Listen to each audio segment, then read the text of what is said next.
protsess, ei ole midagi niisugust, mis saab kohe valmis, kui sa ära teed ja ongi korras, et kestab jätkuvalt, eks ole, ja juhtimise põhiosa on mingite muutuste esile kutsumine ja siis nende elluviimine. Ja sellises protsessis siis juhil, nii-öelda selles teekonna juhil, ma ütleksin, on teatavad rollid täita. Ja ütleme, et need asjad, mis teevad hea juhi, siis võiksid olla tal meeles, et juht peaks ennast reflekteerima, peaks eneseanalüüsi tegema iga mingisuguse aja tagant. Küsima ise enda käest, kuidas mul läheb. Ja andma võimalikult ausaid vastused, kuigi ise endale on raske anda ausaid vastused. Teiseks võiks siis juht olla ennast kehtestav. Enesekehtestust me pärast räägime natuke, aga enesekehtestamine kindlasti ei ole midagi halba. See, kui sa ütled, kuidas asjad on ja asjad käivad, see on hea.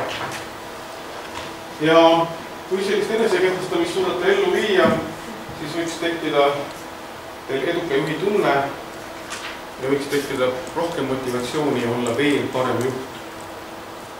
Siis edukas juht ongi see, kes on motiveeritud ja enesekindel on ta läbi oma selle sama eneseanalüüsi ja enesekindel.